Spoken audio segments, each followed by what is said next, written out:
Assalamualaikum Ibu. Waalaikumsalam. Perkenalkan, nama saya Revan Zaki Fadila dari Universitas Mercubuana. Iya. Di sini saya mewawancara Ibu siapa? Saya namanya Ibu Siti Nurul Wildani. Ibu berasal dari sekolah mana Bu mengajarnya? Saya mengajar di SMK Negeri 59 Jakarta Selatan di Peninggaran Barat.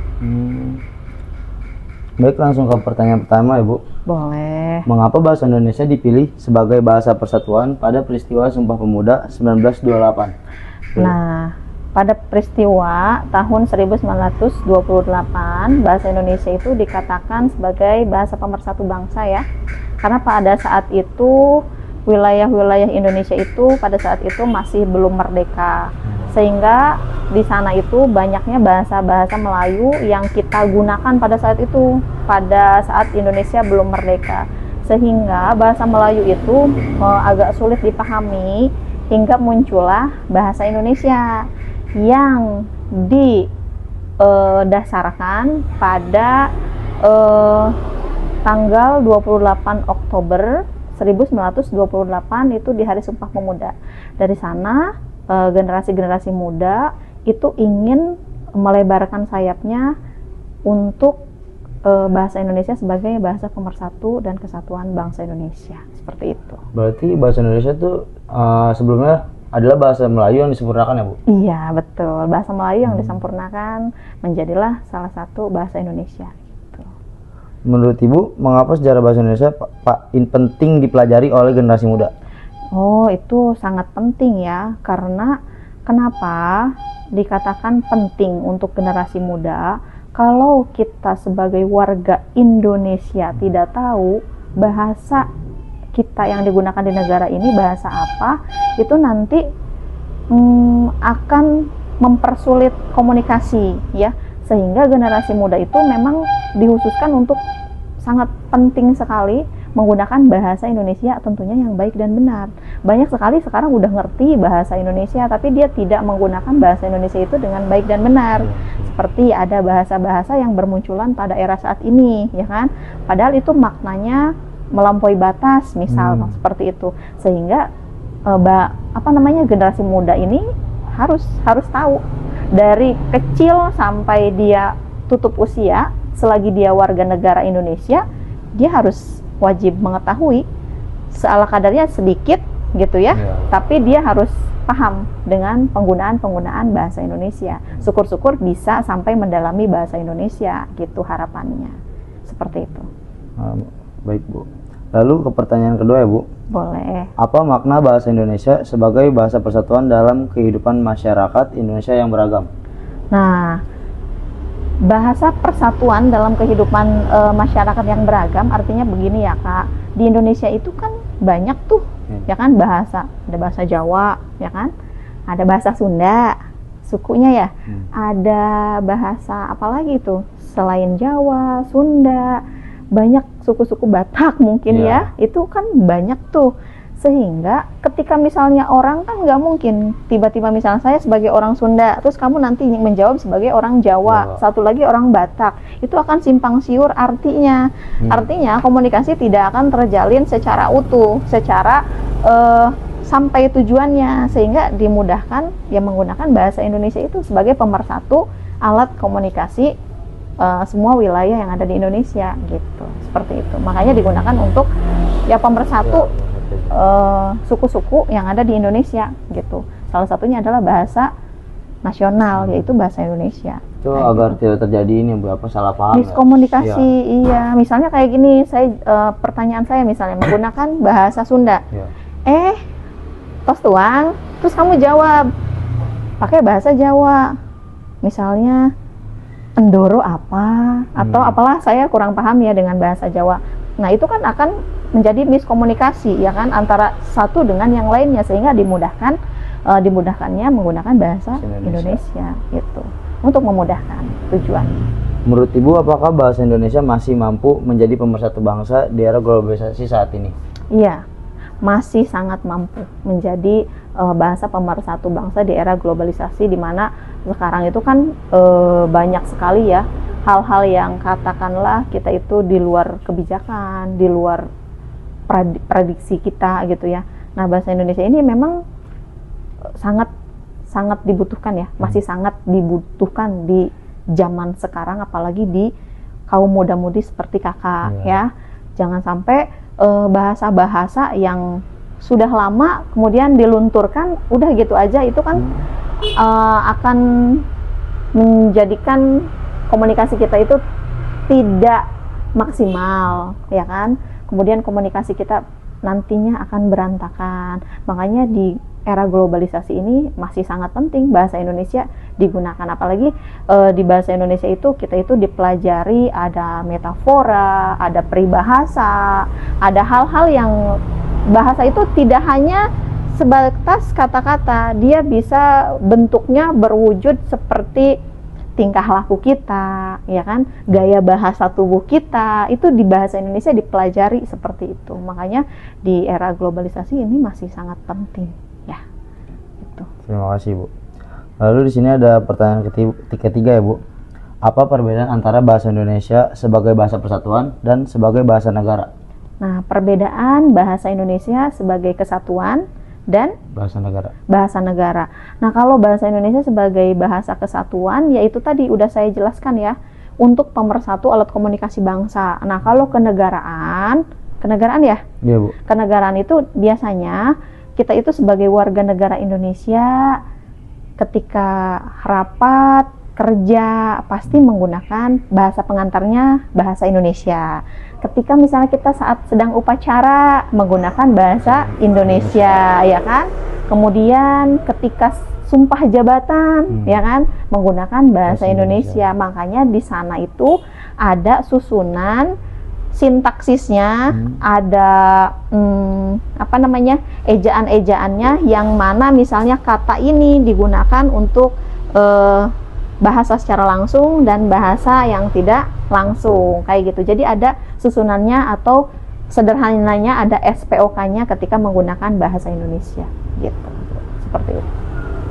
Menurut Ibu, bagaimana penerapan bahasa Indonesia sebagai bahasa negara di lingkungan sekolah? Nah, menurut saya penerapan bahasa Indonesia di lingkungan sekolah yang berbasisnya kenegaraan ya. Seperti misalnya kita dalam kehidupan sehari-hari, kita kan sering menggunakan bahasa-bahasa yang biasa saja, ya. Contohnya seperti, apakah kamu sudah makan, kayak gitu ya. Sudahkah kamu sholat hari ini, kayak gitu. Itu adalah salah satu bahasa-bahasa yang baku yang digunakan, yang baiknya seperti itu memang. Tapi kadangkala warga negara Indonesia sendiri masih enggan menggunakan kalimat-kalimat seperti itu yang baku, karena mungkin satu, dia tidak mau ribet, dan mereka itu sudah tahu maknanya apa gitu. Nah, biasanya kenegaraan ini kalau dalam kehidupan sehari-hari, khususnya di sekolah, biasanya saya mengarahkannya sama siswa itu mereka berusaha berujar yang sopan, satu. Kemudian mereka didorong untuk menulis, ya, baik menulis surat menyurat, itu menggunakan bahasa kenegaraan kan, baku, ya kan. Kemudian mereka itu biasanya nulis cerpen juga ada, biasanya di dalam cerpennya itu misalnya dia menggambarkan cerita apa, nah di sana dia ada bahasa-bahasa kenegaraannya, seperti itu. Jadi ya seperti itu, ketika kita itu mencontohkan atau memberikan gambaran kepada siswa itu untuk mengikuti bahasa Indonesia di kehidupan sehari-hari, kayak gitu. Ya, baik. Jadi, nah, mereka itu biasanya terbiasa untuk menggunakan bahasa Indonesia. Baiknya sih dengan baik dan benar, seperti itu. Mungkin nggak tahu, emang kayak kurang ini aja, Bu, kayak kurang di pergaulan mungkin agak nggak kayak biasa aja, Bu, ya. Iya, di pergaulan, di kehidupan sehari-hari ya, katakanlah gitu, karena kita kan bertemunya tidak semua makhluk bertemu dengan posisi dan profesi yang sama. Sama seperti halnya saya misalnya bertemunya dengan pedagang cabai misalnya, kan nggak mungkin, Pak mohon izin mau tanya, ini harga cabai berapa ya sekilo, masih oke. Tapi kalau misalnya menggunakan bahasa yang sangat baku, Pak izin tanya, berapakah harga cabai 1 kilo sekarang? kan itu subjek, predikat, objek, dan keterangan waktunya harus dilontarkan. Nah itu kadang-kadang yang tidak menyingkat waktu, hingga akhirnya lawan bicara kita itu agak sedikit kurang nyaman, seperti itu. Jadi ya menggunakannya dia dengan orang-orang yang memang di ranah kenegaraan itu ya ranah tempat mereka belajar, seperti itu. Contoh seperti murid dengan gurunya ya. Nah, murid dengan gurunya, misalnya mereka itu mau menggunakan bahasa Indonesia tentang kenegaraan, misalnya ya, yang berkaitan dengan kenegaraan kan ini ya. Misalnya mereka mengirim surat sakit, ya kan? Iya, surat sakit. Nah, Assalamualaikum warahmatullahi wabarakatuh kalau dia Muslim atau Islam. Kalau non Muslim berarti selamat pagi gitu, atau selamat siang ya, dengan hormat saya yang bertanda tangan di bawah ini bla bla bla atas nama siapa. Nah itu adalah salah satu bahasa kenegaraan kayak gitu. Lalu hal-hal kecil ya Kak yang seperti itu. Lalu ke pertanyaan selanjutnya ya Bu. Boleh. Saat ini banyak siswa menggunakan bahasa gaul atau mencampurkan bahasa Indonesia dengan bahasa asing.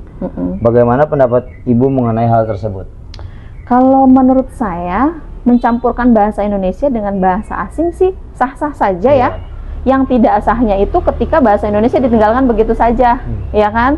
Misalnya kayak anak-anak Jakarta Selatan, ya kan? Biasanya dia suka mix, ya kan? Atau campur, atau campur aduk ya, gitu. Misalnya suddenly I'm happy, so dia dicampurkan dengan bahasa Indonesia yang lain, misal. Itu sih nggak masalah untuk menambah vocabulary bahasa Inggris mereka, misal, ya kan? Tapi alangkah baiknya ketika kita itu bisa mengetahui maknanya, ya kan? Ketika maknanya misalnya bahasa Indonesia itu tadi, mohon izin pertanyaannya apa tadi? Saat ini banyak siswa menggunakan bahasa gaul ya, bahasa atau mencampurkan bahasa Indonesia dengan bahasa luar, Bu. Ya, bahasa luar nggak masalah, nggak apa-apa. Cuman ya alangkah baiknya tadi saya katakan ya, ketika menggunakan bahasa Indonesia yang ranah-ranah tertentu ya dia gunakan dengan bahasa Indonesia yang baik dan benar, tentunya sopan, ya kan? Jangan misalnya banyak kan sekarang bahasa-bahasa diksinya bagus, misalnya seperti ini, contoh peribahasa, wah bagus sekali tulisan kamu sampai tidak bisa terbaca, ya kan? Nah itu bahasa Indonesia bagus, tapi mereka itu kadang-kadang. Baik, ke pertanyaan keempat ya Bu. Boleh. Saat ini banyak siswa menggunakan bahasa gaul atau mencampurkan bahasa Indonesia dengan bahasa asing. Bagaimana pendapat Ibu mengenai hal tersebut? Kalau pendapat saya mengenai bahasa campuran ya, bahasa campuran antara bahasa Indonesia dengan bahasa asing sih itu nggak masalah ya. Cuman yang harus ditekankan sama generasi muda, alangkah baiknya mereka itu mengetahui tempat-tempat di mana dia itu wajib menggunakan bahasa Indonesia yang baik dan benar, ya kan? Misalnya pada saat ketika mereka membacakan naskah, ya kan? Kan dia tidak mungkin kan membacakan naskah mereka mencampur adukan bahasa gaul, ya kan? Tapi ya sesekali sih mereka nggak masalah juga mencampurkan bahasa gaul, misal bahasa asing kayak semacam anak-anak di Jakarta Selatan suka mix kan menggunakan bahasa campur misalnya campur Indonesia. Seperti kata-kata I am so tired gitu kan, why gitu kan, bahasa-bahasa gitu. Nah itu kan hal wajar gitu, tapi kalau dari sudut pandang saya sebagai guru bahasa Indonesia, siswa juga perlu ditekankan untuk kapan kamu boleh menggunakan bahasa Indonesia yang baik dan benar, dengan siapa lawan bicara kamu. Kalau misalnya dengan sesama teman ya nggak masalah untuk menambah vocabulary bahasa asing mereka gitu. Tapi kalau untuk di kehidupan sehari-hari, kemudian kamu nanti ketemu dengan orang-orang di luar sana yang notabene, mohon izin, bukan merendahkan ya, misalnya pendidikannya jauh lebih rendah dari kamu, nanti kamu akan malu sendiri gitu. Jadi di sana itu kita sebagai warga negara Indonesia yang tahu bahasa Indonesia, ya kita harus bisa menempatkan ya, kapan nih saya boleh menggunakan bahasa ini gitu, kapan saya boleh menempatkan bahasa ini gitu. Karena tadi saya bilang di bahasa Indonesia itu kita itu bukan hanya diajarkan tentang diksi, kata, kalimat, tapi kita juga diajarkan tentang bagaimana kita santun kepada orang, ya kan? Dari gestur tubuh kita aja itu udah menunjukkan bahasa, ya kan, bahasa di sana. Iya, sudah menandakan seperti itu sih. Jadi nggak masalah, yang penting ya mereka bisa mengetahui kapan boleh menggunakan bahasa Indonesia yang baik. Benar. Pertanyaan sebelumnya Bu, kayak apa? Nggak semua orang bisa digunakan bahasa gaul gitu. Iya. Paling diperuntukkan untuk teman sebayanya gitu Bu. Iya, seperti itu kan nggak mungkin misalnya murid sama siswa murid sama guru misalnya ketemu, "Hey bro," gitu kan ya, kan nggak mungkin di situ kan. Nah itu tidak ada nilai kesopanannya, mereka nggak ada, pasti mereka "Assalamualaikum Bu," gitu kan, atau "Salam" gitu ya. Ketemu guru bahasa Indonesianya mereka menggunakan bahasa Indonesia, tapi mereka nanti ketemu dengan guru bahasa Inggris, mereka menggunakan bahasa Inggris. Ketemu dengan guru Jerman, mereka menggunakan bahasa Jerman gitu. Lalu mereka ada Bu mix misalnya, ketika bertanya sama saya misal, ngobrol sama saya, apa itu masalah? Nggak masalah kok, nggak apa-apa gitu. Yang penting nanti bukan hanya di ranah-ranah mereka itu ketika saat presentasi misalnya, mereka menggunakan bahasa gaul kira-kira keluar misalnya bahasa gaulnya. Nah itu yang dikhawatirkan tidak boleh ya gitu. Lebih ke, kalau saya sebagai guru menekankan sama siswa aja sih. Siswa itu harus lebih bijak ya, bijak menggunakan bahasa Indonesia dengan lawan bicara siapa, kapan, dan di mana gitu. Mereka menggunakan bahasa-bahasa itu. Tapi kalau untuk gaul sih, tadi campuran nggak masalah, tapi ya tadi ya saya udah jelaskan bahwa lawan bicaranya siapa gitu. Lalu apa tantangan terbesar dalam mengajarkan penggunaan bahasa Indonesia yang baik dan benar kepada siswa saat ini? Kalau saat ini ya, saya sebagai guru bahasa Indonesia, tantangan terbesar karena kita udah di era digital, ya kan? Kita nggak bisa, udah dong, stop dong. Lu semua jangan pakai handphone, lu semua jangan pakai wifi, itu nggak bisa. Ya, karena bagaimanapun kita itu tetap bersaing dengan negara lain, ya kan? Itu yang paling sulit ya, karena sekarang kan siswa bukan kekurangan guru, bukan kekurangan media pembelajaran, tapi sekarang udah banyak. Tapi bagaimana sih siswa ini mengolah biar dia itu sungguh-sungguh belajar, rajin, jujur, dan berintegrasi tinggi ya, gitu. Nah itu sih media sosial, kemudian kayak semacam gadget ya. Kemudian banyak hal yang bisa membuat tantangan saya sebagai guru bahasa Indonesia agak sedikit susah ya untuk ayo nak kita belajar bahasa Indonesia saat ini ya. Nah itu saja. Kalau tantangan yang lainnya sih enggak ya, karena yang sekarang lebih agak menonjol atau signifikan banget itu dari era digital ya, yang bikin bahasa Indonesia itu agak sedikit kurang diminati, tapi tidak menutup kemungkinan besar juga harapan, karena sekarang melalui media sosial bahasa Indonesia yang tadinya nggak tahu mereka tentang puisi, sajak,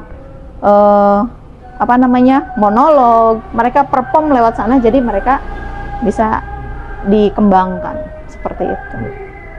Biasanya kan kalau hambatan dari pembelajaran anak-anak zaman sekarang nih Bu, kadang suka mandang biasa aja tentang bahasa Indonesia Bu, kayak contohnya ada matkul atau mapel bahasa Indonesia, kadang orang-orang tuh mikir gini Bu, kayak buat apa belajar bahasa Indonesia, kan kita udah orang Indonesia. Itu menurut Ibu tanggapannya gimana Bu kalau kayak gitu? Nah itu kadang-kadang hal yang kecil biasanya kita remehkan ya. Sehingga kita itu menganggap bahasa Indonesia ya udah itu aja gitu, padahal kamu belum jatuh hati aja sama bahasa Indonesia, ya kan? Karena ketika kita sudah jatuh hati, apapun itu akan buta, ya kan? Apapun itu akan buta. Begitupun dengan bahasa Indonesia. Kenapa kita itu memandang remeh? Karena itu alasan saya sebagai guru bahasa Indonesia, karena dia belum mendalami sintaksisnya dalam bahasa Indonesia, belum memahami diksinya, belum memahami arti dari setiap kata, dari setiap kalimat, dari setiap maknanya gitu. Dari mulai peribahasa, dia juga belum tahu kan. Sampai saat ini kan palingan mereka taunya hiperbola, ya kan. Kemudian majas-majas yang mereka seliwiran seperti itu ya. Tapi mereka belum menggeluti sampai mana nih kedalamannya gitu. Akhirnya mereka menyepelekan ketika mereka sudah tahu bahwa bahasa Indonesia itu susah, ya kan. Tidak seperti bahasa Inggris yang ada tensisnya, 16 tensis. Kalau bahasa Indonesia itu kan hanya dia itu belajarnya tentang imbuhan, ya kan, tidak ada tensis yang benar-benar subjek plus verb 1 plus apa, itu nggak ada. Nah itu yang kadang-kadang mereka menyepelekan karena mungkin mereka menganggap saya udah warga negara Indonesia, jadi hal kayak gitu udah nggak penting. Ya nggak penting bagi kehidupan mereka, tapi bagi saya sebagai guru bahasa Indonesia dan sebagai warga negara Indonesia yang sayang dengan negara ini sangat penting gitu. Bagaimana kalau misalnya bahasa Indonesia nanti suatu hari diklaim sama negara lain, apa kita nggak gigit jari, ya kan? Nah itu ya, makanya penting banget sih untuk generasi muda saat ini. Makanya hal kayak gitu ya, gimana caranya orang-orang yang seperti itu yang merasa dirinya nggak penting dengan bahasa Indonesia, kita basmi dengan puisi, ya kan? Kita basmi dengan pentas-pentas drama, kita basmi dengan hal-hal yang memang kreativitas kebahasa Indonesiaan kayak gitu. Buat ini apa? Bikin tertarik anak-anak zaman sekarang. Iya, kayak parade puisi. Mereka nggak suka dengan puisi, tapi kalau misalnya kita dengan parade puisi, wah mereka insya Allah akan suka. Gitu. Nih, sekarang saya mau nanya ini ya Bu ya, pesan Ibu buat generasi muda agar tetap mencintai dan menggunakan bahasa Indonesia dengan baik dan benar. Pesan saya untuk generasi muda agar dia tetap mencintai bahasa Indonesia, kalian boleh belajar